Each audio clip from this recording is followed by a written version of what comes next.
Hello, in this short video, I want to spend a little time talking about the feedback process and some of the things that can get in the way of receiving and giving effective feedback. So I would just suggest maybe you take a moment and pause your video, read this slide, and just jot down a few thoughts about these two comments.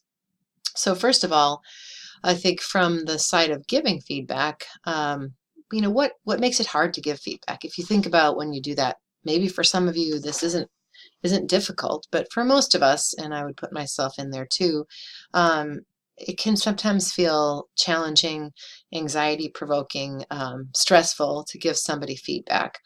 And I think part of this is because oftentimes we think about giving feedback that is critical feedback, and we may mostly think about doing this in situations where there's a problem. So one point to think through a little bit is that if most of the time we're giving people feedback, it's because there's a problem we're trying to fix. That could be part of the reason why it might feel difficult to do this, because it's not really delivering good news most of the time. And I think it's also helpful to think about, what gets in the way of you delivering feedback that can be helpful. And connected to the first little video about this, we talked about how ineffective feedback interventions often are. And we also talked about one big form of feedback, which is annual reviews. And I think another reason why it sometimes is difficult to give feedback is that if this is only happening once a year and it's kind of a big deal is made out of it, and people feel stressed out about what the responses are going to be. And if that feedback is linked to incentives or punishment, whether that's promotions or bonuses or merit pay, or maybe being overlooked for promotions or other things, then we can see why this starts to feel like a big deal when we're giving feedback. So, one point is going to be, I think, linked to the previous video, that trying to create a culture of doing this more frequently will make it more comfortable to be giving feedback. So on the other side of it, I think about when you receive feedback, what creates problems, in terms of making it difficult to receive feedback from others, what gets in the way of hearing or acting on feedback. So take a moment, shut the video off, write a few notes about this, and we will have a bit of a conversation when we come back together in class in a week or so. So if we start with the idea of receiving feedback, there are some kind of cognitive and emotional characteristics that people share that make it difficult and challenging to receive feedback. One is that we just kind of end up oftentimes feeling like people don't get us and they misunderstand something, or that they're not really viewing us in a fully accurate way. And there's a variety of perceptual processes that happen that are actually positive. There are things that make people healthy psychologically to give themselves the benefit of the doubt. So one is this idea of positive illusions, or the self-enhancement effect. And all of these we're going to talk about in more detail when we get into the decision-making lecture in class 4. But the point about sort of self-enhancement or positive illusions was illustrated nicely in the Google Oxygen case. If you go back there and look, there's a little inset quotation from a manager who talks about, once the Oxygen 8 feedback was kind of in play, how she was really surprised to hear that her reports didn't feel like she gave them enough one-on-one time. And she was shocked at this because she saw every single one of her employees every day. And so she felt like she had been doing a really great job interacting one-on-one. And in fact, from the feedback, she realized and kind of had to face the fact that she wasn't giving directed attention to individuals, and she wasn't sitting down and giving concrete feedback. She was just sort of checking in and seeing people every day. So there's sometimes a disconnect between what people are experiencing us as versus what we think we're doing, and that's kind of enhanced by these biases. Another one is the self-serving bias. Again, we'll get into this in a lot more detail coming up in a couple weeks, but the self-serving bias has just been demonstrated in hundreds of studies in psychology that if we are facing performance challenges, we are pretty adept at identifying external reasons why we can't perform, right? That the time limit was unreasonable, or I didn't get enough support or resources to complete this on time, or you weren't clear in your goals, or you switched the goals somewhere in the middle. This kind of external view or explanation. But when we look at other people, we tend to blame them as a person or their personality or dispositional qualities that are kind of stable. You know, this person's not smart enough, they're not working hard enough, you know, and we don't necessarily look at the situation. So if you receive feedback from someone that feels like it's blaming, but not also recognizing the circumstances that you're facing, then we can pretty easily deny the validity of that feedback. And then finally, feedback is often stressful, and particularly if it's critical feedback, it actually creates stress in people. And we know that when people have stress, they tend to have this kind of rigidity reaction. They tend to fall back on their comfort zone and the way they typically operate, which means they're not in a growth mindset and they're not in a learning mindset. So just the mere approach of coming to somebody with kind of critical information automatically puts a receiver into that kind of mindset where it's going to be difficult to see the benefits of the feedback. So we have to think about how do we overcome these kinds of problems. And part of that is understanding some of these dynamics in terms of feedback. And on the flip side, there are cognitive and emotional characteristics of the people giving feedback that also get in the way. And one is this idea of inference limitations. And inference is nothing more than how we process cause and effect. It means that we are understanding or drawing data and analyzing that data, oftentimes, you know, almost in automatic processing in our minds, and then jumping to or coming to a conclusion about why the behavior is happening or why something isn't happening. And these inference limitations come into play with this idea of the ladder of influence that was introduced in the Actionable feedback article.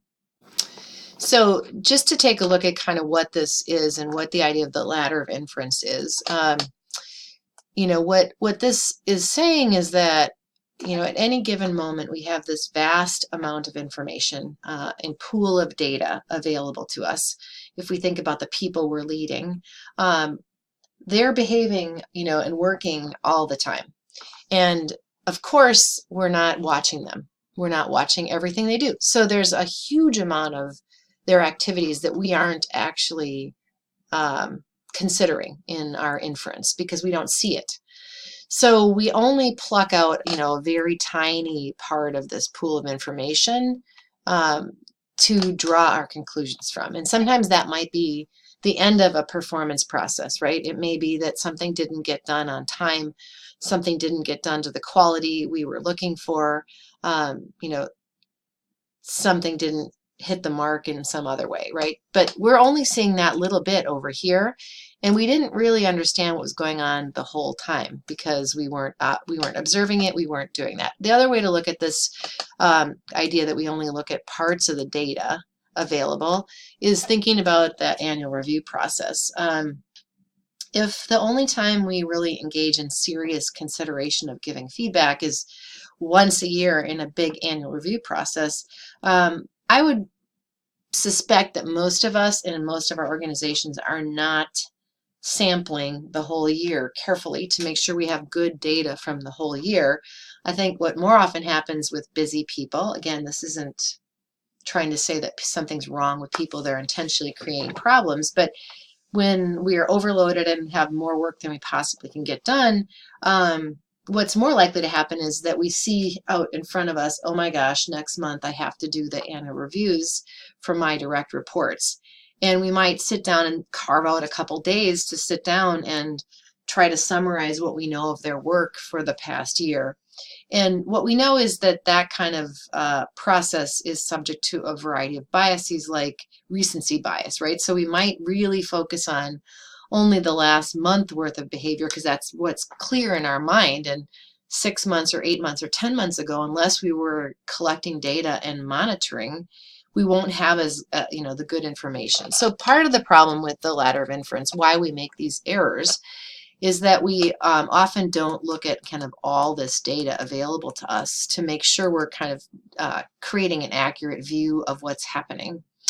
And then, what starts to happen is we make assumptions about why we're seeing what we're seeing. And if we go back to things like self-serving bias, other ways that we make sense of behavior, we also may have lay theories of motivation operating that, if we look at research, we might realize that our understanding of what's driving behavior might actually be wrong, and we may not be considering all of the things we should be doing to motivate our subordinates in our reports.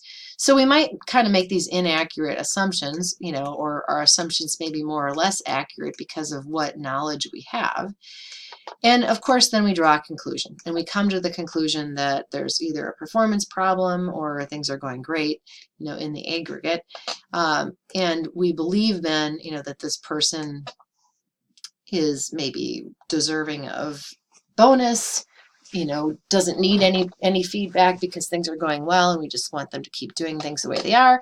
And then we take action. And so that might mean if we think things are fine, we give people very little feedback, which also can be demotivating if you feel like no one's ever recognizing the quality work you are doing. So there's this risk that sometimes our beliefs may lead to inaction, and then we may not actually continue getting behavior we want, or our beliefs may lead to action, but they may be based on sort of false premises or kind of, at least misunderstood information.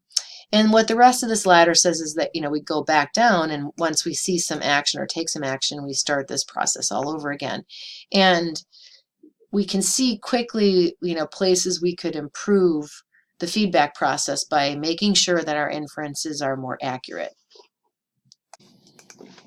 So in addition to these inference making limitations, we have the attribution biases, which I've already discussed. That's self-serving bias, where we tend to think that we are doing everything really great, and maybe if other people aren't performing, it's sort of a character flaw in them. And if you think about approaching performance problems and assuming that that's more based on a character flaw versus maybe a lack of our leadership capabilities, again, the feedback provided may not be as actionable, for one thing, and it may not ring true to the person hearing it.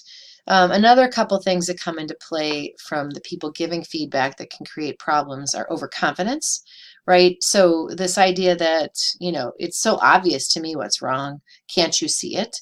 And we have to get better about taking perspective and trying to listen and hear from the people we're giving feedback to. A third party perspective, right? So you might not realize how vastly different the work experience is for an employee versus you. I can think about that here at the university, what the job and role of faculty are, and the extreme autonomy we have is very, very different than the roles of many staff people. And so if I were to give feedback to one of my staff members who is on a collective bargaining position and has, strong limitations on what they're supposed to work on and not supposed to work on, and not recognize that, that could obviously not hit the mark in terms of giving the feedback I hope it to be. And then, of course, our emotions come into play. And we've already discussed that with people receiving feedback, that oftentimes, particularly critical feedback puts people in kind of a high anxiety and stress, maybe even, anger or, fear could come up. But the same thing can happen with us when we give feedback, because we may be compelled to give feedback triggered by emotion, right? We may be in conflict with somebody, and that drives us to want to give feedback. Or we may be frustrated or angry, or maybe we're embarrassed because something happened with our employees that reflects poorly on us. So if we approach feedback giving from those kinds of negative emotions, again, that's going to limit or inhibit the quality of the feedback we're likely to provide. So, oh, we've already talked about that one. So I think the conclusion here is that feedback is often flawed because it commonly, it's just too easy to sort of focus on the person, not the holistic situation that they're facing at work. So one key thing is to make sure we're looking at behaviors, talking about specific actions, not talking about a person. You are always sloppy, or you're late, you're not dedicated, right? If you focus on the person, people are going to be very likely to be defensive, and you're not likely to get a change that you're looking for. Vague or abstract, like you always are, or you're never this or this, those kinds of generalizations, again, it's way too easy for a person hearing feedback to say, well, you don't even, see half of the time I'm at work, so you're wrong. And the second somebody gets in that mode of, you're just wrong, you're not accurate, if they can find examples where what you're telling them isn't true, you've already lost any opportunity to deliver some kind of constructive feedback. We need specific examples. We need targeted situations, because again, a person's going to be more likely to see that you are coming there with goodwill to change something if you are targeting specific context and specific actions, and that you want change to occur kind of in clear, doable parameters. And then finally, I think it's important to tell people why you're doing this and what the impact is, that you're coming at this from a positive angle to really give people support and improve their performance, but you're also trying to help them understand that their behaviors are consequential and they affect others, and show them specifically how they affect others. I think that can tie into aspects of motivation theory about, for instance, purpose or belongingness, for example, appealing to people's sense of the group and the need to support others at work can be another reason why making sure there's concrete information about the impact of their actions or inactions is a way to improve how actionable feedback is. Okay, so this will conclude this small video, and in the next video we'll talk specifically about concrete processes of giving both reinforcing and redirecting feedback that is actionable and effective. Thank you.